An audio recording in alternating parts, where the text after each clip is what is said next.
Okay, Under the Sun listeners, we are back at the Art and Science of Coaching. Got my co-host, Gregg, with me. Zach, it's good to see you today. How are you? Oh, doing well. How are you? All right, doing fantastic. All right, so you're back in Roanoke, Virginia, correct? I am. Yep. It So was a 33-hour drive that got me back here. Well, I am at home on the mountain in Beach Mountain, North Carolina. So we are not together, but here we are. We are recording another episode of Art and Science of Coaching, and we're also recording this on Zoom. And want to remind and encourage everybody to go to our YouTube channel. It's the Art and Science of Coaching. We'll include that in the show notes today for you to link to. And as a reminder, the Under the Sun podcast is on every major podcast platform, from Apple to Stitcher to iHeartRadio to Spotify to whatever it is, it's probably you're going to find it on your favorite platform. So we're everywhere, and you have every chance to listen to the show. But the YouTube channel, something new that we're doing. We thought as we're doing this art and science, we would take some video and post it up there. And we've already got the first 2 episodes of the Art and Science of Coaching there. So check those out. We covered some great topics, went pretty deep into those topics, and we have another one today. But I want to kick off and say, all right, so you've been in Tucson. You were there for almost a month, weren't you? I was there for a month. Yeah. And the main reason behind that was you get a discount on the Verbo if you go for a full month. All right, that makes more sense. So, Tucson is a favorite destination for cyclists, especially elite pro cyclists.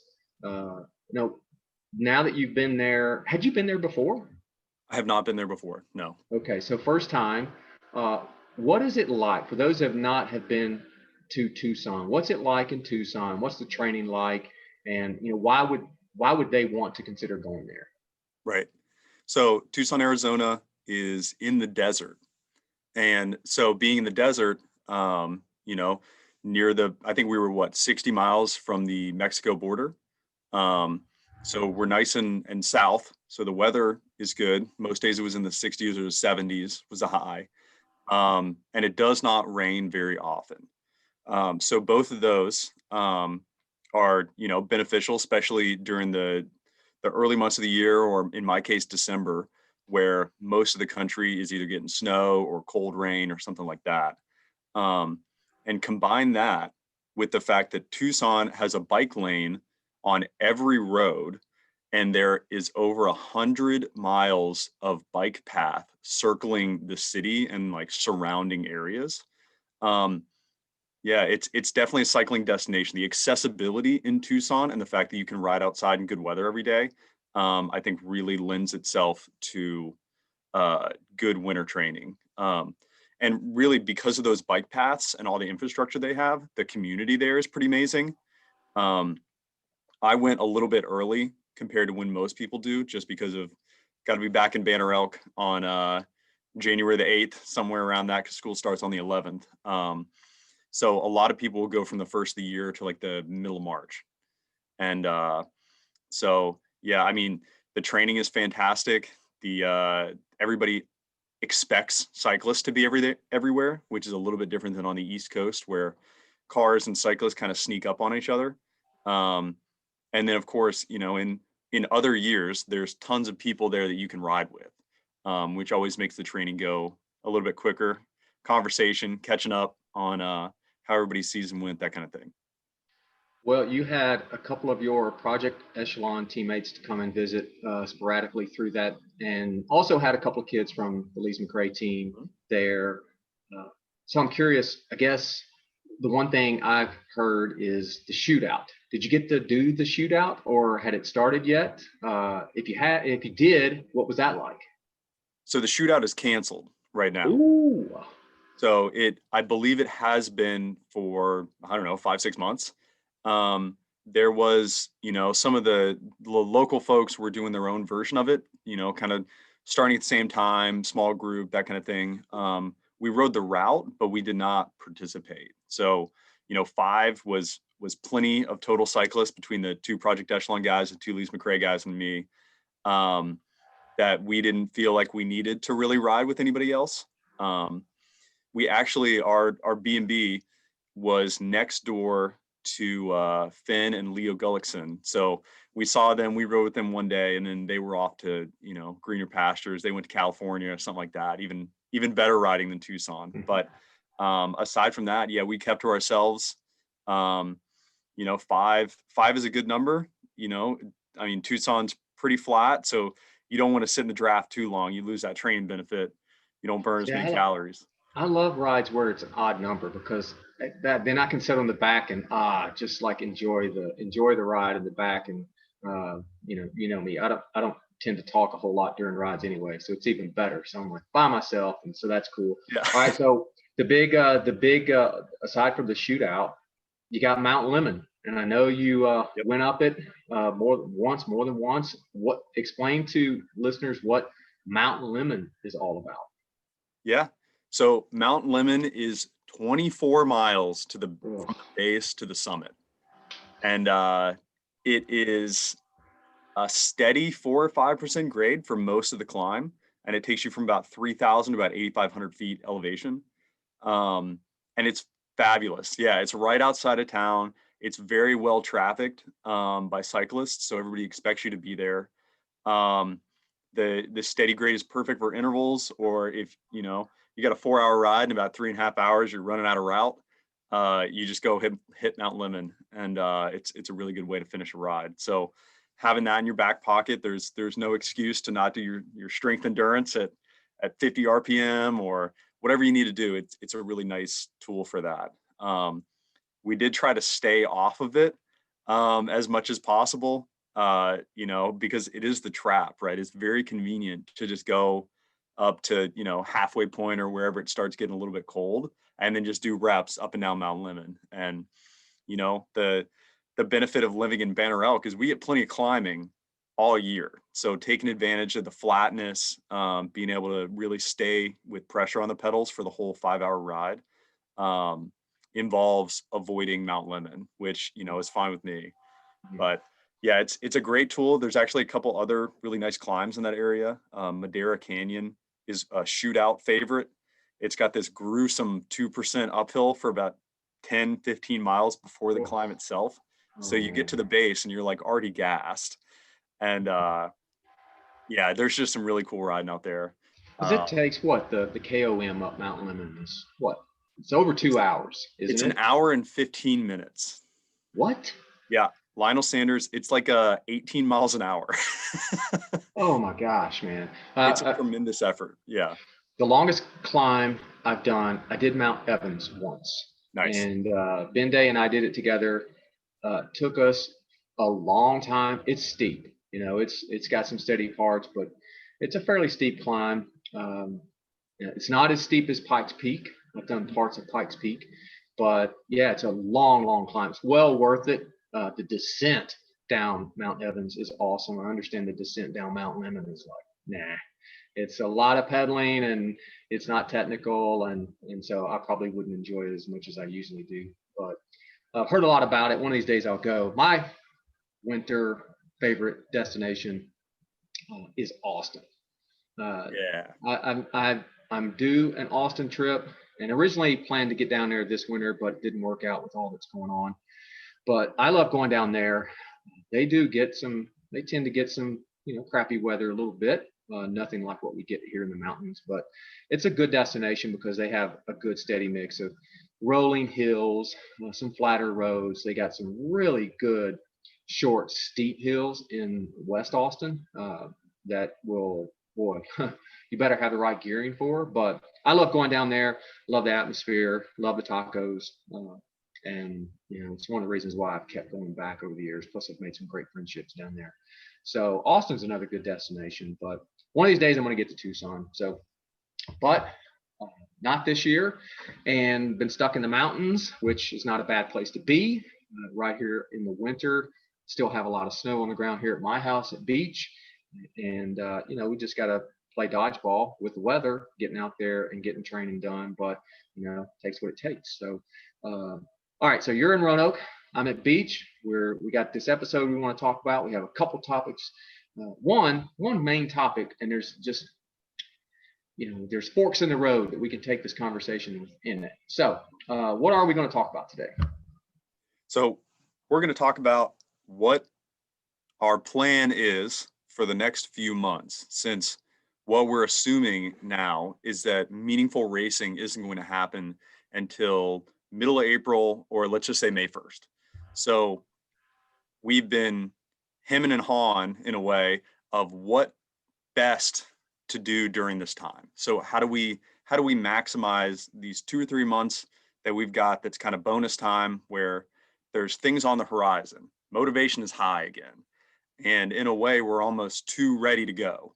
So how do we from a coaching perspective and as athletes ourselves, pull back on the reins while still, maximizing our ability to train and benefit from, January, February, March, where we're not going to be doing that high intensity exercise, getting ready for racing. So we're in the middle of holiday season right now, which is always a tough time, even if things are going your way, training wise.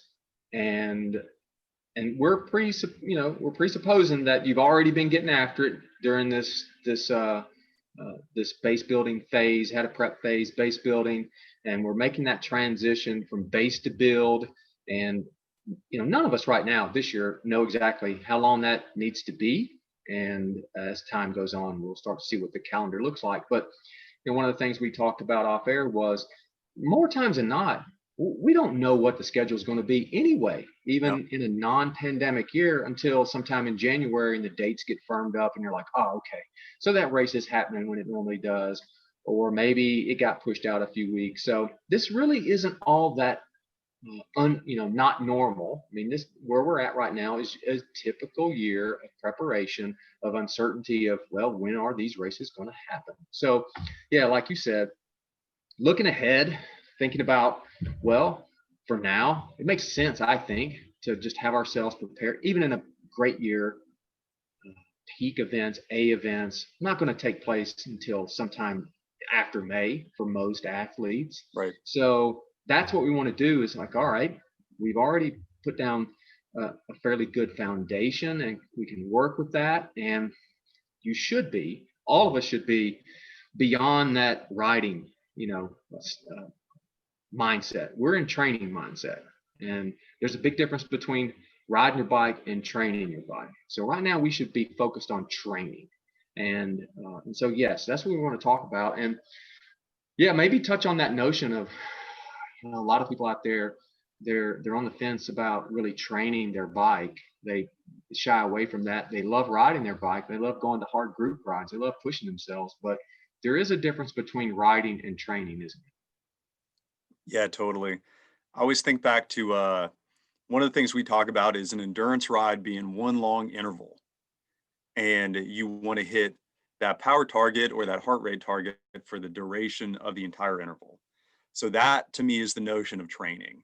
If you're going on a group ride, you're cruising with your friends, you're sprinting up the hills and coasting down on the downhills and things like that, that feels like a ride to me. Whether it's a group ride or a ride with friends or a solo ride, all of that where there's less attention to the detail of what you're actually doing is a ride. Where this time of year, we're trying to send the same signal over as many hours that we need to send it, so that you can adapt and become better at whatever you're doing. So that feels like the switch is flipped from riding to training. And whenever my athletes grumble about their friends dropping them on climbs, or they know they shouldn't be doing this or that, or they had to ride with the B group today to stay in endurance, those things feel like training comments to me, where we're getting locked in. What about you? Man, it makes me recall my friend Christian Foster. I had him on the podcast a while back, and Christian was a top regional elite rider, got to race professionally for a little bit. And when I was first getting into racing, I would go to Nashville's version of the shootout, if you will, but it wasn't a hardcore race. It was just a Saturday morning group ride. And Christian and a couple other people would be the leaders. Christian was by far, hands down, best cyclist in our area. Everybody knew that. We would go do these rides, and Middle Tennessee is very hilly. They have climbs that are, 2 minutes to 5 minutes long. Christian was always dead last on those climbs. During the wintertime, during this time of year, dead last. And he would just rail on everyone. What are you guys doing? Why are you doing this? And, people they just love to push it. They can't help themselves. And that always stood out to me because he was very disciplined and he rode at the pace he was supposed to be at according to that time of year. And then, when things heated up, when May hit, June, July, he was crushing everybody. And that stood out. That sent a message to me that, okay, what is the right way to do this? So, yeah, being disciplined, having discipline, and it's tough, but it feeds into your goals. It's the thing, doing the right thing in the right moment is what's going to feed into your goals, and just being disciplined. I just think about that all the time, and I see it as a problem for a lot of people, not just the ones we work with directly with the kids at school, because they're very competitive, and we cannot allow for our competitive juices to get the best of us when we're training. But when you're racing, yeah, Right. but that's only if it fits into the tactics of the day. You've got to really keep your competitive juices in check and say, is this the right thing to do right now?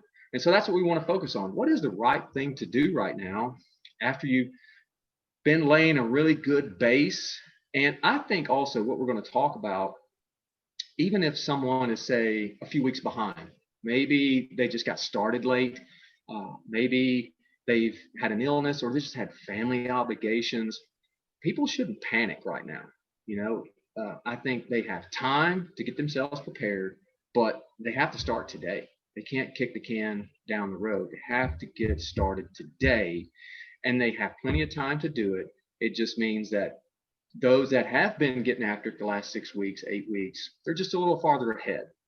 But here we are. And now, what are we going to focus on the next 2 to 3 months? It's going to really feed into our development, because we want to talk about athlete development here in this short term, as well as long term. Where are you on the spectrum of athletic development, no matter what age you are, what level you are? We're going to touch on that a little bit too. So, yeah, what should we be focused on at this moment in time, Zach?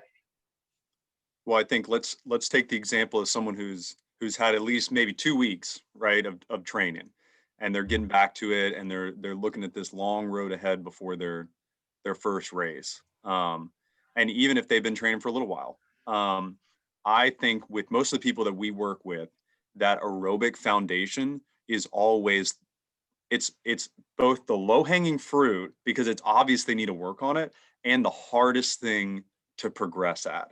So taking this time to really dial in and learn how to do a steady state endurance ride, and how to nail your tempo intervals and do those things below your threshold in like the most precise, scientific, perfect way possible, and extend the duration that you can do those things, is like what I'm focusing on as an athlete, and what I'm having a lot of my people do, because it's what they need, right? It's not what everybody wants to be doing when it's cold and wet, and it's very like classic kind of base building exercise. But the bigger you can build that foundation, and the more efficient you can be at those sub-maximal efforts, the more we can stack on, and the more success you're going to have in those long, arduous races that are coming. So is that what you're having people do too? Yeah, I think stability.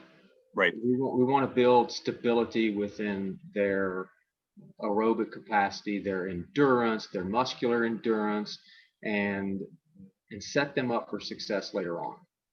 And so I think about stability. And because with stability, that's going to feed into consistency. You can get, it doesn't take a genius to figure out how to get fast. You're probably going to be inconsistent if there's no stability there. And building that aerobic engine is going to provide that stability that everybody needs. That's going to help further your growth and provide the consistency that you look for. And if you have consistency, you're going to be less frustrated, and like you said, be able to build up on top of that. So Yeah, I agree. And people are at different places with that as far as what you said about preparation. How much time have they already invested in what they're doing? And I think something else that sticks out for me is to not to just compare yourself with yourself, and where you are in your own personal development. If I compared myself to you, like how many hours make the most sense for me and where I am in my athletic career, so to speak, versus where you are, and I look at the 25 hours or 30 hours a week you're doing, I'm gonna feel pretty inferior and think, oh, I should be doing that. Or if someone even looks at how much I do and they think, God, how is he accomplishing it? Maybe that's how much I should be doing. That's not the right way to look at it. Right. You should, where are you in your own development? How much stress have you already adapted to and are capable of? We want to stretch you beyond what you have done already. And then also think about what is the type of racing that you're going to be doing ahead. Is it going to be long road races at the Cat 3 level? Is it going to be criteriums at the elite masters level? Are you going to be doing a bunch of P1-2 races? What is it? Because your training needs to mirror what type of racing you're going to be doing. And so all these things have to be considered. And that's where having a coach with experience can look at these things to provide you that objectivity, because it's difficult for us to do it on our own by ourselves. So not that this is a pitch for more coaching clients, but it is sort of a pitch that it is important to have a coach to see that big picture view as you're trying to develop, even though we're only talking about what are we going to do for the next 2 to 3 months. It's like, well, it depends. Right. So, and that's where the context really matters. And yeah, whether you have a coach or not, it's great to look back at last year or 2 years ago and see what you were deficient in at those key moments in races. What was the thing that you felt held you back that maybe now is the time to work on, right? So what these athletes need from a coaching perspective and from a physical development perspective is much different than maybe what it seems like on the surface. So what we see a lot when we go back and we look at is people say, oh, I didn't have enough top end, or I didn't have the snap to win out of the breakaway at the end of a race. But really what's happening, and you'll see it in their training rides and their training up to that point, is that American riding and racing is very high octane, right? There's a lot of surges, there's a lot of top end. So by the time you get to the end of a race, you've done a tremendous amount of explosive work, and it relies heavily on your ability to aerobically recover and create that energy again so that you can use it for the next surge. So that's one of the benefits of having a second set of eyes on your training, is that American racing is not long and arduous classic style racing, but the underlying physiology in a lot of senses is the same, where you need to have a massive foundation of just aerobic strength.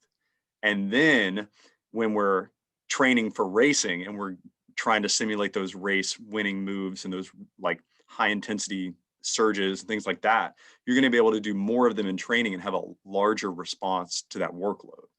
So yeah, coaching a lot of the times is looking at what an athlete needs at the moment and really picking it apart and seeing that it's not finding a solution to the problem in high intensity work to fix their high intensity deficit at the end of a race, but understanding what it actually takes to create more high intensity energy, and that's sparing high intensity energy. Well, two things jump out as you're saying that is, number one, our goal through, say, a base or a build phase is to build resistance to fatigue. Right. That's essentially it, is to, you've heard me say what I want to coin this phrase, the new cool in cycling. It isn't FTP. It isn't all these other metrics. It is the new cool is low heart rate, high watts. Yep. That's it. That's it. That's your goal. That should be your goal at all times. Low heart rate, high watts, to become more economical, to be more efficient, as you said, use your energy wisely. So when you need it, it's there, and you didn't compromise it in advance when things really hit the fan. And that's if you stick with properly programmed, the prescription is right. If you stick with it and you're disciplined, it's amazing to me how you'll look and like, whoa, at 130 beats per minute or whatever someone's low or upper endurance heart rate is, 2 months ago, boy, my wattage was only that, but now it's this, and my effort level is the same, but my watts went up. How did that happen? And that goes to the heart of what we're talking about. So the new cool is low heart rate, high watts, which then will stack on that harder work later on, and you will have more energy to give, more effort to give, more strength to give when the race splits happen. Right.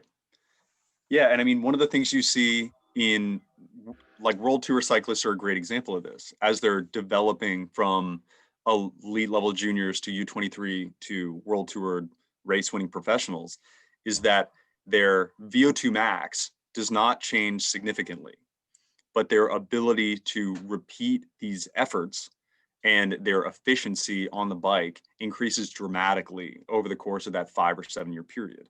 So really, if you break that down into what our athletes need, is they need to be more efficient. And so using, let's say we have 2 or 3 extra months right now to make them stronger in the sense of they've got a better pedal stroke, they can handle a higher percentage of their FTP at an endurance pace. They're better at fueling on the bike. They're aerobic decoupling, right? So their low heart rate, high watts lasts longer into an endurance ride before it becomes high heart rate, high watts. Those things are really important. And in a lot of situations, a lot of scenarios, we don't have time to take an extra block to just slowly progress in both duration and intensity of these sub-maximal efforts. Well, so now we're here, and let's drill down just a little bit with what, as an athlete, what kind of workouts should they consider doing? What should they do? What type of interval work, gearing work? What are some things during these next couple of months? We'll just say this build portion of your plan. What should an athlete be focused on? Right. So the things that stand out to me are steady state endurance is one of them. So by the end of your quote unquote base and the start of your build, you want to have the ability to ride at the highest endurance wattage at endurance heart rate that you can. And so some things to look for when you're doing these rides is your intensity factor, which is your percentage of your FTP, that is your normalized power for the whole ride, your variability index, which is how much of your ride is spent at a steady wattage. So variability index for a perfect ride on the trainer in erg mode is going to be 1.00. Which means you were pedaling the whole time. You're pedaling the whole time at the same wattage, right? And so for a professional criterium where you're a very efficient rider, let's say you're, a sprinter waiting for the end of a race, your variability index is going to be 1.3 to 1.4, very surgy and snappy and a lot of coasting. So there's time and place for that. If you want to be efficient right now in endurance, you want to get as close to 1.0 as possible.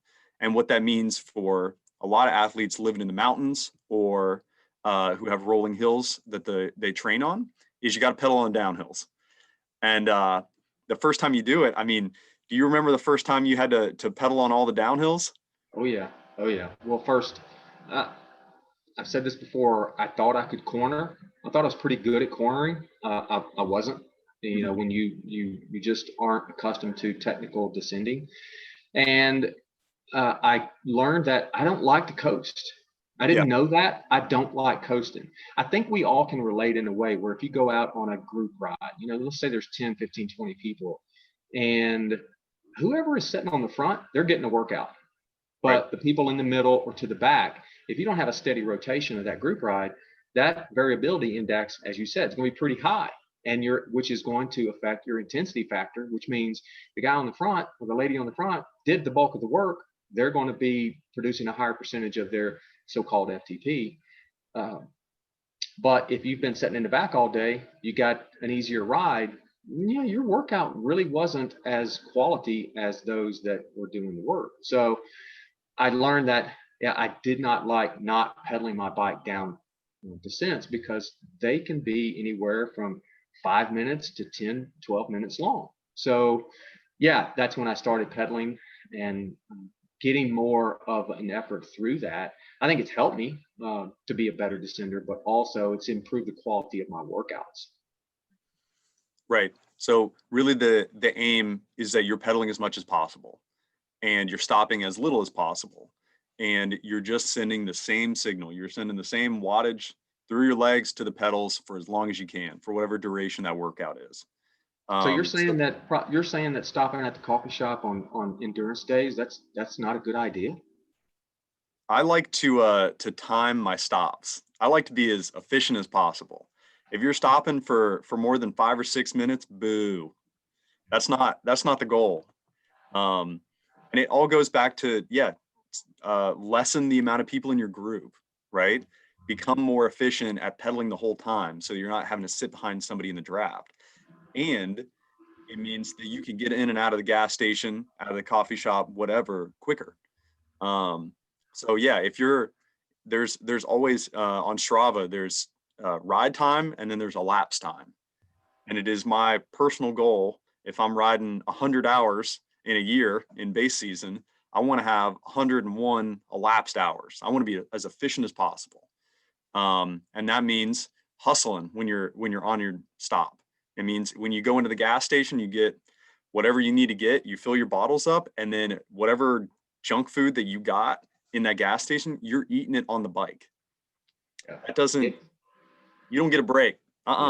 Yeah. Cafe time on the important rides is an important thing for people to consider. Hey man, your easy day, your really easy active recovery kind of day, that's the best day. Or when it's just really a chill day, do those coffee bakery rides then, but not when you're doing some real work. You need to keep the engine hot, you need to keep it going. And so yes, all those things.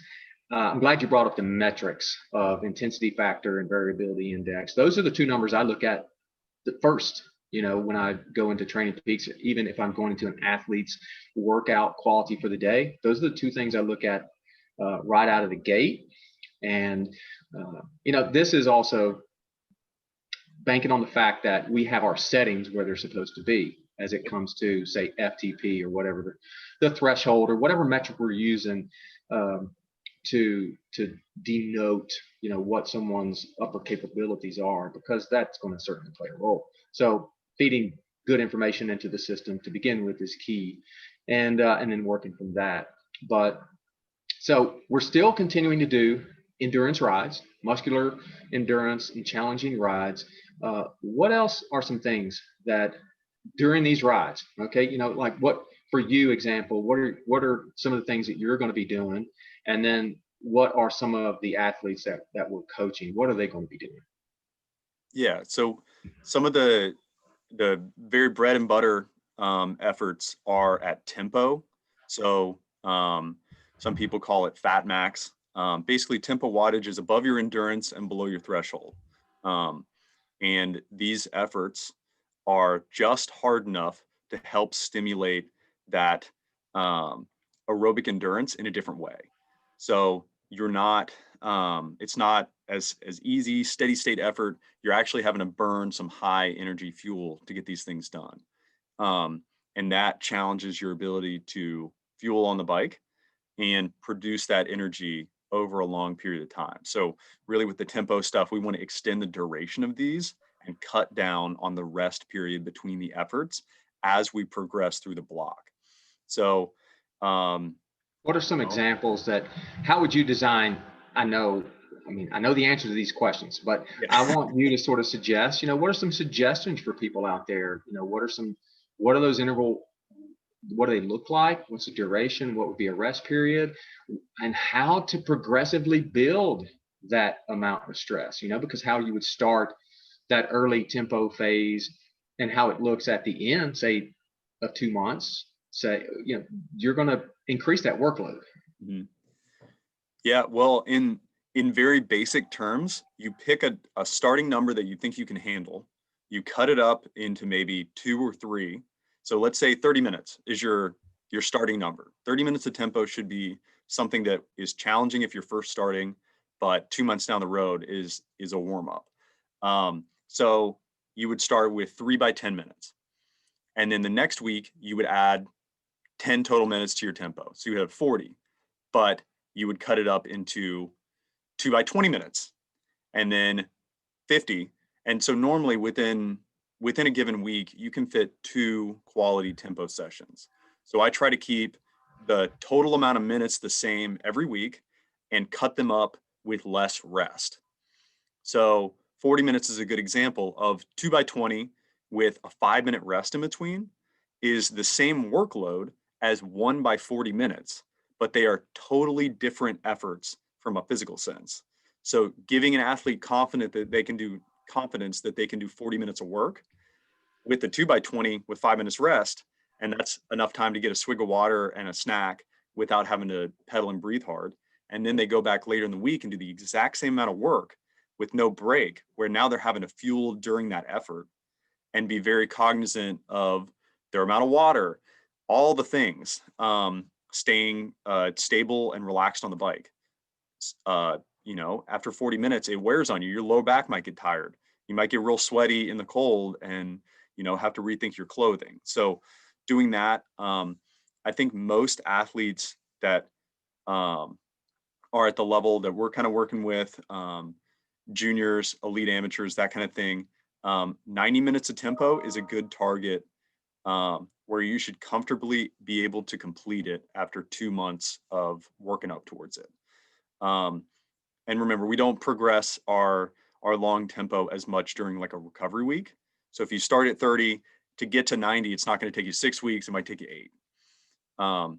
But 90 minutes of tempo is good. And then as you progress, right, your races are going to get longer. You've had several years of training under your belt where this is your off season. Working up to 180, 240 minutes of tempo during those final base months into the first couple build months is not unrealistic, but it is very challenging. It's an eating competition. Yeah. It's very tough. Yeah. Have you done some of those long tempo efforts? Not that much. Yeah. But I agree with you. It's a key distinction that people understand is that, like you said, start with a total number of work minutes that you want to do for that workout day. Maybe the ride is going to be 2 to 3 hours, but you say, okay, I want to accomplish 30 minutes total worth of work. It doesn't have to be in one interval. Break it up 3 by 10. And then that's this week. Next week, maybe it is, as you said, it's 40 minutes total worth of work. It could be, you could do a 4 by 10, or it could be 2 by 20. And the goal is, by the end of that, say 3-week build, is that you can handle 60 minutes worth of work. And then that next block, build up towards 90, where you take that same progression week to week. You're just adding a little bit more stress each time. My sweet spot for myself, as far as just being an athlete, isn't necessarily at the tempo range, although I do my fair share of that type of riding. But I think it's valuable for athletes to look at it from the standpoint, like you just suggested, is total amount of work. There's ride duration, and then there's actual work within that ride duration. Those are not the same thing, because you're going to be riding, either doing recovery or at endurance in between. And then again, just helping facilitate resistance to fatigue. Right. And it is that metabolic pressure, right? You're forcing your body to go into a maximal state of producing energy. And that's very powerful. It's going to lead to those endurance rides feeling easier because you're becoming more efficient as an athlete by keeping that pressure on doing these longer efforts. And over time, I mean, you can do these kind of sort of indefinitely, right? And they simulate maybe a breakaway or something like that.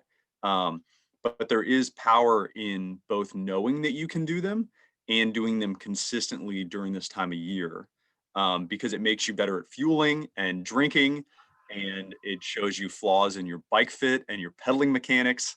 So all of those things that are great to address right now, where you have time. If you're doing a 30-minute tempo set and your knee is killing you or your low back is killing you or something like that, then you need to go and assess these issues. And taking a week or 2 weeks to adapt to a new position or work on flexibility and strength, and maybe take a step back on the time that you're spending on the bike, is totally possible right now without it impacting your season. So how often would an athlete do these workouts in a week? I would say 1 to 2 times a week. And it depends, again, on what their training history is, what other efforts they might have during the week. Because, if we just did tempo and endurance, yeah, you get faster, but there's a point at which you start adding in other things. And so that's kind of the transition from maybe you call it your base 1, base 2, those first 4 to 6 weeks of base, into kind of base 3 and 4, and maybe even 5, since we have so much time, where you're introducing in some strength endurance work. Mm-hmm. Well, and you were talking about force there, mixing in some force work, which that was going to be the next thing we sort of incorporate into this period. I've always found athletes have responded pretty well to, most people can handle 2 days a week. And of course, it all depends on where they are in their own personal development. But the key will be giving enough separation between those days where they've recovered sufficiently to be able to tackle that second day. And I think another key is, on one of those second days, usually maybe it's the weekend. Let's say they do that work on either Tuesday, Wednesday, Thursday, and then come back and do it on one of the days during the weekend. As a bike racer, we talked about in the last episode of doing back-to-back days. You're Right. racing on the weekend. You have to be able to come back and reproduce that effort, or at least be able to get up and out the door and be able to go do some quality work. Maybe not at the same level, but you need to be able to get out there and get after it and stress the body consecutive days. It doesn't have to be to the same level, but you're going to be doing that during the race season. And so I found 2 days a week is good. It's plenty, because like you said, there's other things that you also want to simultaneously work on to some extent. And so what are some of those things? Yeah, like you mentioned, force. That's my favorite. So That's my personal favorite. So yeah, I think everybody, everybody who has gone through some force or some big gear or strength endurance blocks and come out and survived it in a way, really enjoys it and look forward to it. So force workouts, or strength endurance big gear workouts are done at a lower RPM, and typically at a little bit higher wattage, than a tempo workout. So these are workouts that we prescribe anywhere from 50 to 70 RPM. And some of that depends on the athlete, right? And these are done for anywhere between 1 and maybe 15 minutes per interval, with a little bit of break afterwards. And the real magic and the reason that we do these is you are creating so much tension in your legs that your muscles that routinely pedal the bike are asking for help from muscles adjacent to them. So your quads and your glutes and things like that, there's prime movers within those muscles, and then there's all these accessory fibers that maybe aren't the best at cycling. Well, when you have to jam on the pedals at 50 RPM for a long time, those muscles need to help out. And we are making them better cycling muscles by doing these force workouts. And that will lead to greater efficiency. The same reason we do the tempo, the same reason we do the long endurance rides, is we want to make whatever muscle we got the most efficient at cycling that we possibly can. So what are then some of your favorite force workouts? I have mine that I love to prescribe and love to do, and I get pretty wacky with the ones I like to do Mhm. on top of the real specific ones. But what are some uh, uh, what's some typical force workouts that you like to prescribe? Yeah, so I do a typical progression in the same way of accumulating more minutes of force throughout the weeks. So I prefer doing longer duration force workouts at a little bit lower intensity. So typically these start out at either tempo or sweet spot. So anywhere from 80 to 92% of your FTP. Which And is which is really hard to do when you're doing force work. which is tough. You really want to jam on the pedals, but there is a level of stability and form work that comes by doing it a little bit easier than you want to. Um, And and maybe so, touch on how important it is to vary the terrain that you do these things on. mhm, Because a lot of times, especially for us here in the mountains, we all can be guilty of this. We'll go do these intervals, whatever kind of interval it is, and we'll just say, well, it's just so easier to go over on this climb or that climb mhm. and do it. But the real world is you better be able to do it on some flat rolling roads. And so going and finding a flatter stretch of road to do these things, that opens up a whole new challenge versus going up a climb. Definitely, especially for the tempo intervals. They will show you how good your aerodynamic position is, how comfortable you are pushing a big gear on the flats, things like that. And it's a real wake up call for people who do all of their efforts on the climbs that the wattage is the same, but the feel is totally different, Mm-hmm. and you're going to be able to sustain it.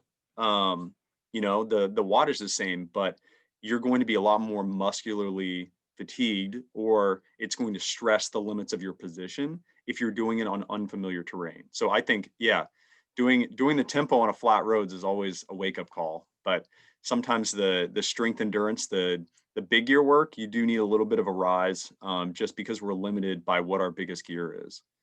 Um, so yeah, I mean, I do all my strength endurance stuff on the climbs unless it's a little false flat uphill. But I do a lot of mine on that as well. yeah, But at the same time, I love doing it. The force work, especially on climbs, just because it's easier to execute. In the tempo stuff, yeah, try to do that on flatter roads. But for me, what I enjoy prescribing and seeing people do, and again, this goes back to where are they on the spectrum of their development? What is normal for them? What are they capable of? Um, and oftentimes those force intervals also I will start those at 4 minutes hmm, and start them at say like 24 minutes worth of work, or maybe it's getting close to 30 32 to 36, to try to build them up to where we can sort of get that total amount of work, you know 48 minutes to 60 minutes depending upon where they are in their development. I don't know if more than 60 is, I'm sure you can do it. Does it give you much benefit? I don't know, because it really is taxing physically. it's tough. But yeah, I'll do something, for example, say a 6x4, a Mhm. 4 minute interval with a 4 minute rest. You can cut down on the rest, but I think 4 minutes, most people mentally, physically, uh, six intervals at 4 minutes with 4 minutes rest. And as you said, that RPM is going to vary according to the person, but that 50 to 70 range, I think going above 70 is too much, but being below 70 is a good marker. But dipping below 50, not good. And unless you're doing it for two pedal strokes because you're going through a steep Right. switchback, so to speak. So I think that's a good start, and then from there, I'll either add more intervals, but usually I'll stretch that 4 minute to 6 to 8, and then maybe to 10, and then back off the number of interval sets that they would have, and just see what they can handle. Where usually our second or third interval is our best one, where we look and we're like, all right, I'm really opened up. That went well. And then compare that last interval set to the second or third one. What was the output? What was the RPM? What was it like? Was it quality? How much of a percentage dip in their output took place? but try to stretch them over time during these 2 months, 3 months that we're talking about. Again, improve that quality of work, and then see how they respond. And this is where you get the endurance effect, you get this force effect, the tempo. You and I were talking about this earlier today. This is when we learn about one's durability and Right. how important durability is in all of athletics. No matter what sport you play, and the higher you go and the more work you put into something, and the more structured and more difficult that work is, the word durability becomes very important. Yeah, definitely. And to that point, a more durable athlete or someone who has a long training history with strength endurance work will work up to something like a 4x10 at sweet spot, and then they'll progress to a 4x10 at threshold. And then you will start, in order to add more tension during the final weeks, you'll start ending the efforts with a 30-second spin up seated from the same gear that you've done the duration of the interval in. So an example of that would be 9.5 minutes at 50 RPM, and then a 30-second seated effort trying to reach maximal RPM in the same gear. And we're doing that because what is it that we're wanting to simulate there at the very end? I mean, I kind of have my thoughts in my head. I put this into perspective of, well, what happens in a race? So why would we have an athlete have that burst towards the end of their interval? Well, sure. You want to prove that you can do it in a race winning situation, but the real thing for at least the strength endurance is you want to create as much tension in your muscle as possible. So, typically in a 10-minute interval at threshold, something like that, you're really getting 5 minutes where your body's like, oh man, we got to adapt to this. So you're getting those first 5 minutes in a way are kind of freebies where you're using energy you already have stored up, and you're just trying to get to the point where you're focusing on the adaptation from the interval. So adding it at the end, that last 30 seconds, you're maximizing the signaling to your body of, oh man, we got to recruit more fibers. We got to create as many cycling related fibers as possible and make them as efficient as possible, because we're under a lot of strain right now. This is tough. So using that last 30 seconds to really send the signal as strongly as possible. I mean, it's terrible. It is very, very difficult to do these properly. Is the most bang for the buck place to put that 30 seconds. You wouldn't put it at the beginning, and you certainly wouldn't try and do it for longer, because you're going to be out of the gear range if you try to do a minute-long spin up, or you're just not gonna be able to do it. So putting it at the end, you are sending the signal very strongly. And it's really only a workout that you would send to someone who is durable, who has proven week in and week out that, yeah, regardless of the intensity or how many times they have to do this or what part of the week it's in, that these efforts are something they can handle. And for those athletes, they need that extra little bit of stimulus, because maybe they've done these in years past and they need something new to send that signal more strongly to their body. And to put this in a racing perspective, the good thing is, one, in the training, it gets easier.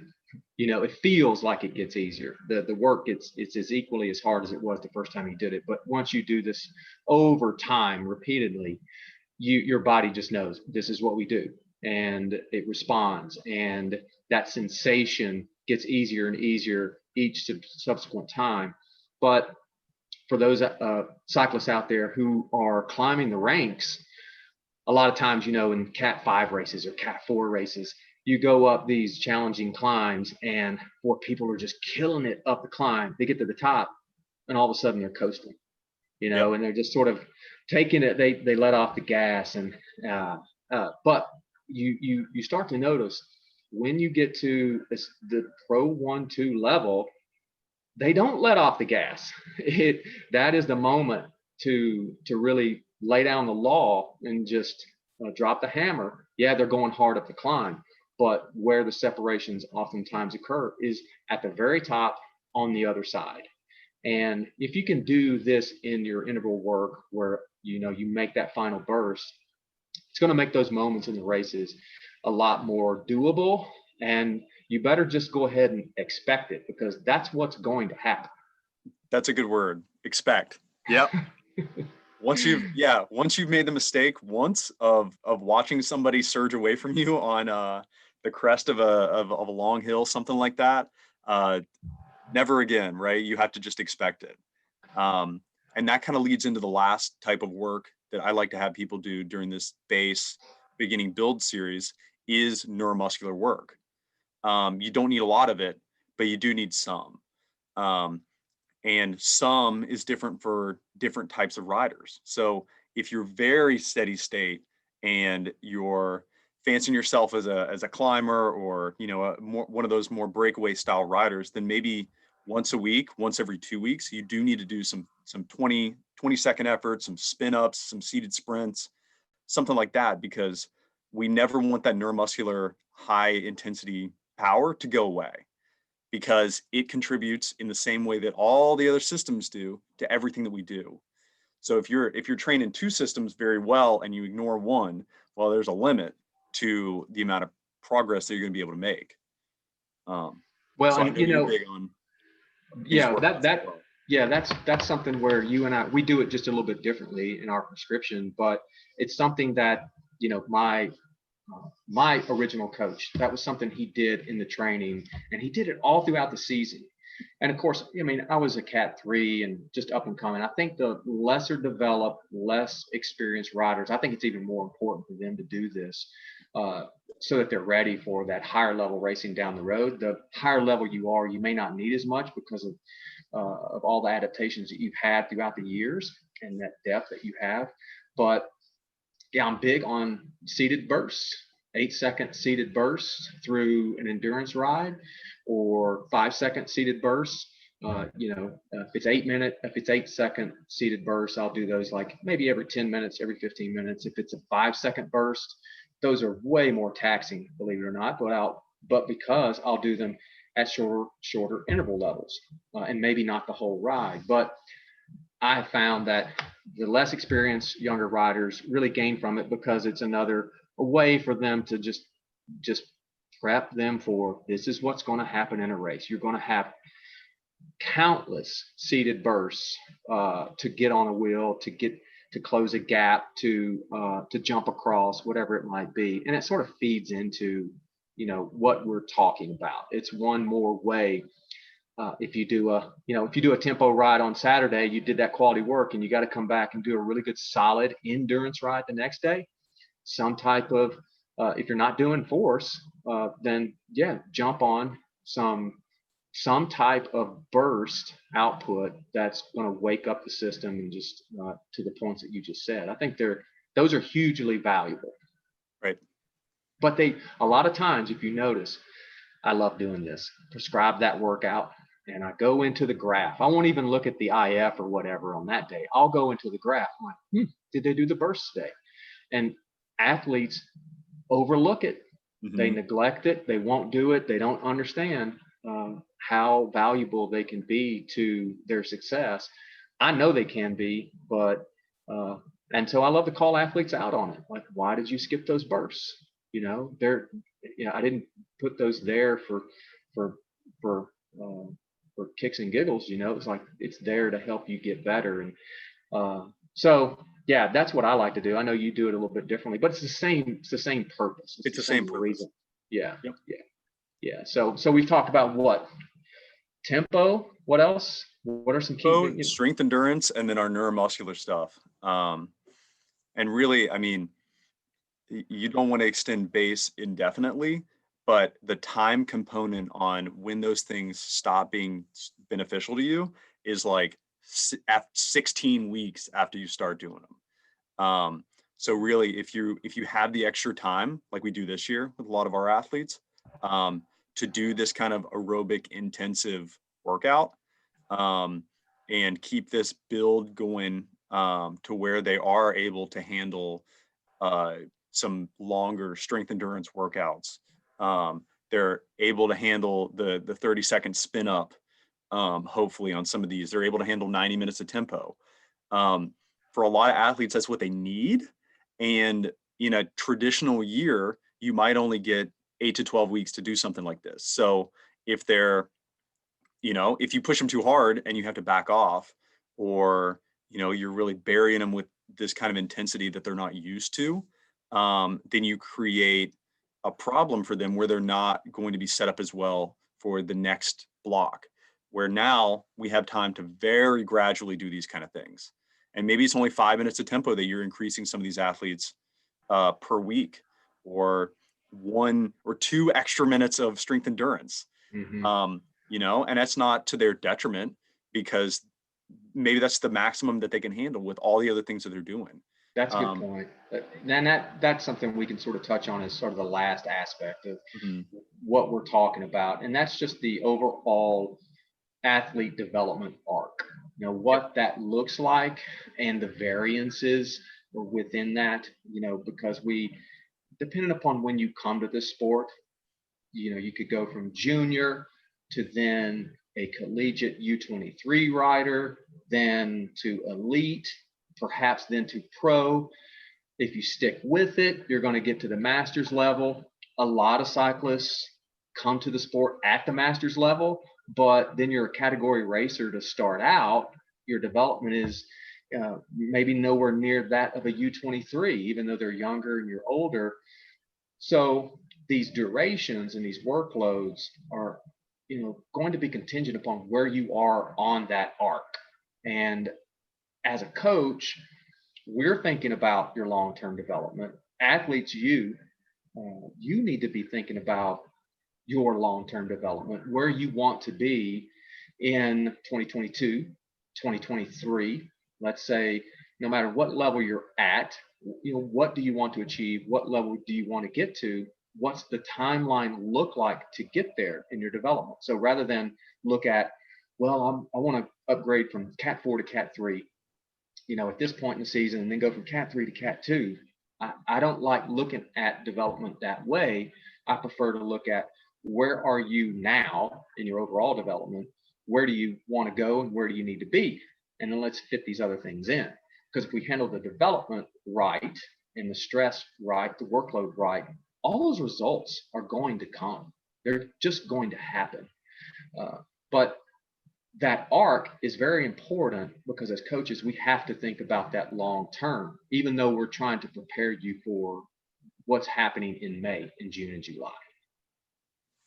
Yeah, totally. I think one of the adverse aspects of what we've been dealing with this last year with races getting canceled is it's almost the same thing that we saw with the Masters Zwift community in like 2015, is now we're going to have all these dudes who have an entire another year of training under their belt and these crazy high FTPs, and they're very excited to race and they have no racing experience.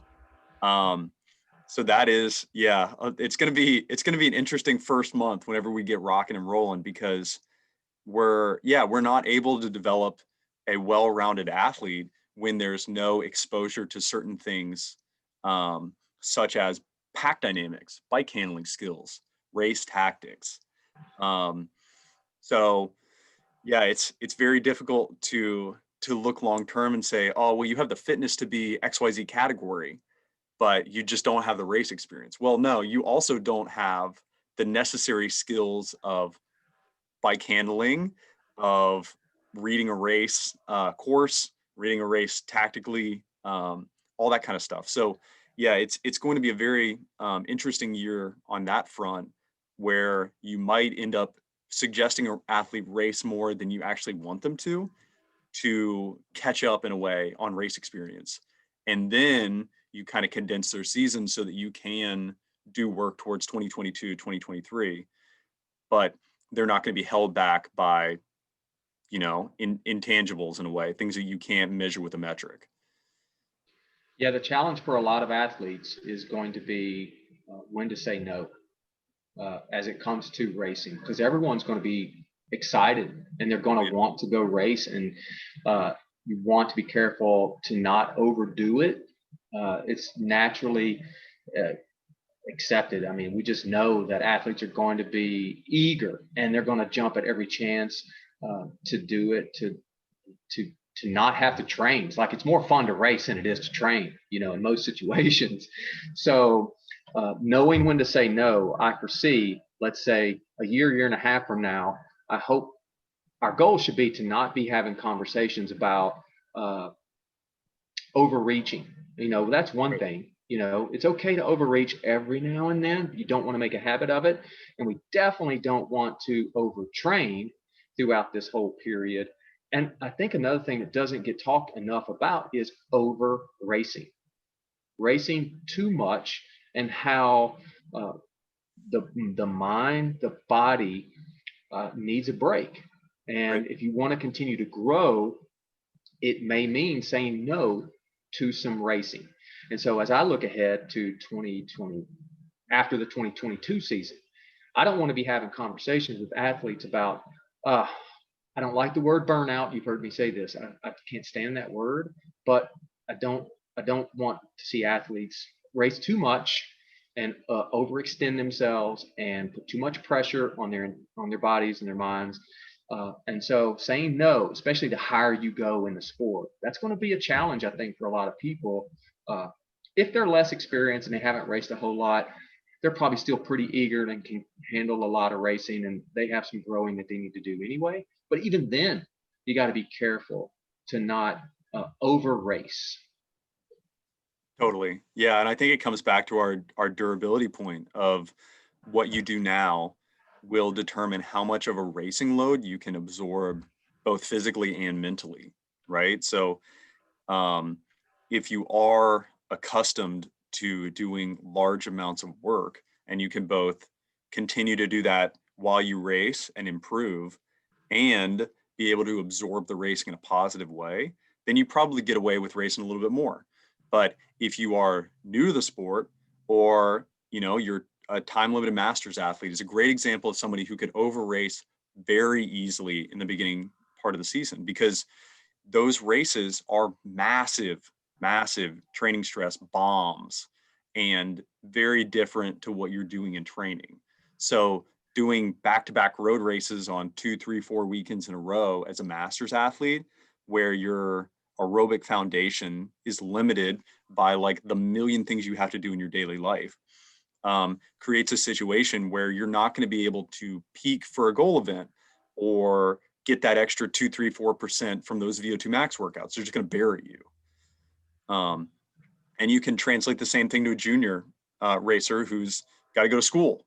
The same sense. If you got a 12-hour base season, then you have to be very selective on what races you do and how they fit in towards your actual goal for that season.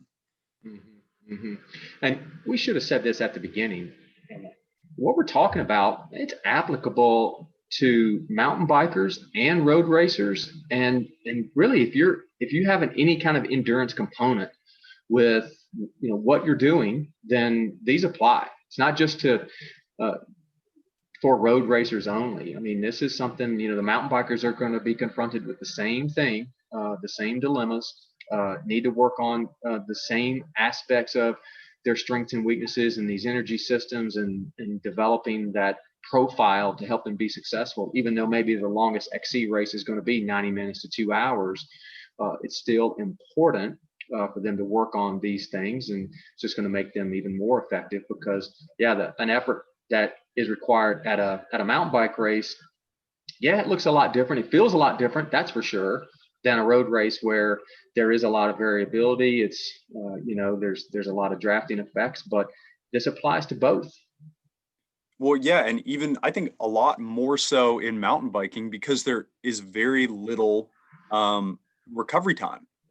Your downhills, where in a road race you're coasting, are just as challenging as the uphills. So having a large aerobic foundation allows you to recover while you are cornering and looking up the trail and doing those explosive efforts. And that 2 seconds of recovery that you get in a downhill through a corner, whatever it is actually more beneficial to somebody who has a larger aerobic foundation. Mm-hmm. And I think the effort level that we're talking about with our long tempo being maximal 90 minutes is something that a time limited athlete can knock out. Yeah, your warm up and cool down is going to make it a 2-hour total ride, There's not going to be an endurance component to your tempo workout, in the sense that you're not going to ride 2 hours afterwards. But these are exercises that we do with athletes, regardless of the total volume that they can handle. We're just not going to ask someone who does 10 hours a week to do 2 tempo sessions, 2 strength endurance sessions, and a neuromuscular session within a week, because they don't have the durability, right? Like on 10 hours a week, you just have to meter your effort, and you can still improve at a very consistent rate. It's just different from somebody who has 25 to 30 hours a week to train. Mm-hmm. Yeah. True. Well, man, that's a lot of good information, I think, that people can pull from and apply for the next few months. And as we go through these periods, we'll get to that point where we're approaching the race season, and that's going to look completely different than what we're talking about now. We're going to get to a point here soon where we will talk about what to do, what to consider as you're approaching race season. Not race season itself, but what are the things to be working on before race season, and understand that your early season is going to look different than your mid to late season from a strength and fitness. Now we'll then start talking about true fitness when we get to that point. How do we increase our fitness and our form? Right now, we're just talking about muscular endurance, strength, durability, just increasing that capacity to do more work. And then we'll talk about fitness and form and what that will look like as we get closer to the race season. Right. Basically, we're talking about everything that happens before 12 weeks before your goal event. You know, those last 3 months look very different depending on what your goal event is, whether it's a mountain bike race, a road race, a crit. But what we're doing right now for most of our athletes looks very foundational and simple, and just has a bulk work component that is challenging in its duration and its just level of focus and daily strain. It's not your VO2 max. It's not your 30-30s. It's not those high intensity things. And yeah, those will come, and that'll be a fun podcast for a lot of different reasons, because we can talk about having mental breakdowns on the side of the road and under fueling your 30-30s and puking and all the fun stuff that comes with going into your goal event after having done a true peak. Because that's a good storytelling time, because that's when we start rethinking our life and like, what am I doing? Why am I doing this? Yeah. Why is this so hard? Yeah. All right. So hard?